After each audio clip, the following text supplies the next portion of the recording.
मूर्ख सियार। किसी गांव में दो भारी भरकम सांड रहते थे। गांव घने जंगल के एक छोर पर बसा हुआ था।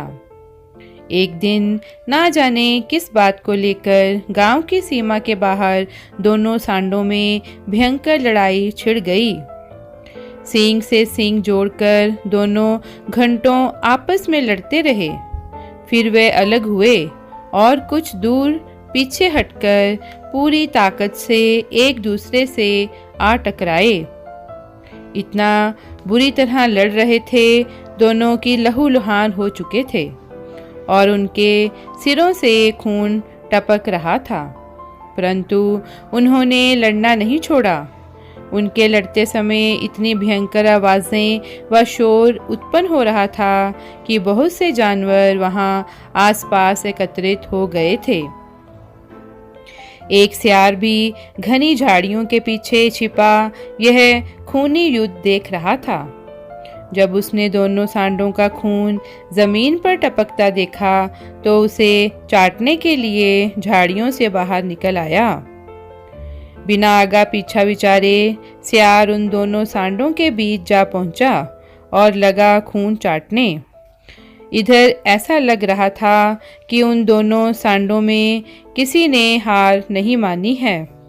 वे अपनी शक्ति बटोरते हुए एक दूसरे पर वार करने का मौका तलाश रहे थे। मूर्ख व लालची सियार को तो जैसे इससे कोई मतलब ही ना था। वहां मौजूद अन्य जानवर भी हैरानी से उसे देख रहे थे कि क्यों जरा सा खून चाटने के लोभ में सियार मौत के मुंह में जा बैठा है। अभी वह मज़े लेकर खून चाट ही रहा था कि सांड एक बार फिर से पीछे की ओर हटे और पूरी ताकत से एक दूसरे की ओर दौड़े। दोनों ने अपने सिर आपस में टकरा दिए और बेचारा सियार उनके बीच फंसकर दम तोड़ बैठा।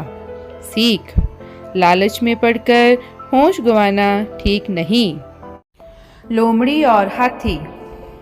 एक भारी भरकम हाथी घने जंगल में रहता था। वह क्रूर व उदंड स्वभाव का था। छोटे पेड़ों को उखाड़ता, बड़े पेड़ों की टहनियाँ तोड़ता वह जंगल में मस्त विचरण करता था। पेड़ों पर रहने वाले पक्षी इस दुष्ट हाथी से बेहद भयभीत रहते थे, क्योंकि जब वह पेड़ की टहनियों को हिलाता या तोड़ता तो बहुत से घोंसले व अंडे नीचे गिरकर नष्ट हो जाते। उसके जंगल में विचरण करते समय चारों ओर अफरा तफरी मच जाती थी। यहाँ तक कि शेर, चीते जैसे जानवर भी उससे दूरी बनाए रखते। हाथी के इस बेधड़क विचरण के दौरान लोमड़ियों के भी बहुत से ठिकाने नष्ट हो जाते। इसको लेकर लोमड़ी समुदाय में बेहद चिंता और दुख व्याप्त था। बहुतों का विचार था कि हाथी को मार देना चाहिए, लेकिन यह इतना आसान ना था। हाथी के पास अपार शक्ति थी। लोमड़ियां आपस में ही बातें करती। हाथी बहुत बड़ा व ताकतवर है, उसे मार पाना असंभव है। बात ठीक भी थी।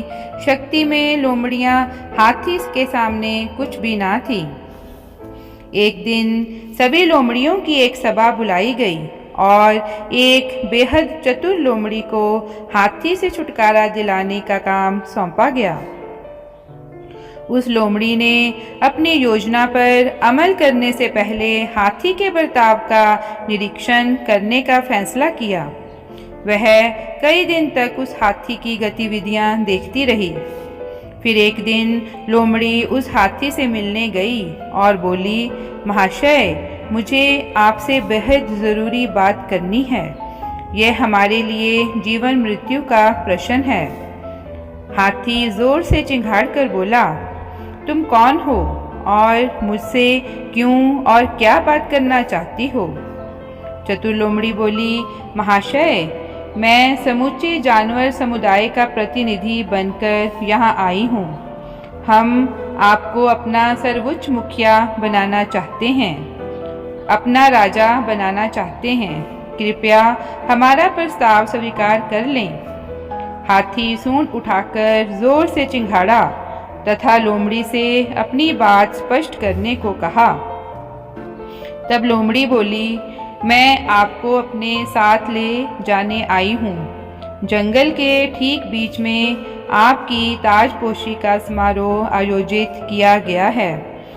जानवरों का राजा बनने की खुशी में हाथी यह भी भूल गया था कि शेर के रहते भला वह जानवरों का राजा कैसे बन सकता है।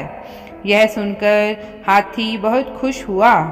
वह यूं भी जानवरों का राजा बनने का स्वप्न प्रायः देखा करता था। उसने सोचा कि ताजपोशी का क्षण उसके लिए अपार गौरव का क्षण होगा। वह जल्दी जल्दी तैयार होने लगा ताकि लोमड़ी के साथ घने जंगल में जा सके। आइए महाराज, मेरे पीछे पीछे चलिए, लोमड़ी ने कहा और लोमड़ी ले चली हाथी को। रास्ते में उन्हें नदी किनारे स्थित एक दलदली हिस्से से गुजरना पड़ा। वजन में हल्की होने के कारण लोमड़ी सरलता से उस दलदल को पार कर गई। अब हाथी भी उसी राह पर चला, लेकिन भारी भरकम शरीर होने के कारण वह दलदल में धंस गया। अब वह जितना दलदल से बाहर निकलने का प्रयास करता, उतना ही और अंदर धंसता चला जाता। हाथी को अब डर लगने लगा और उसने लोमड़ी को पुकारा, मित्र, मेरी मदद करो, मैं दलदल में धंसा जा रहा हूँ। अब मेरी ताजपोशी का क्या होगा?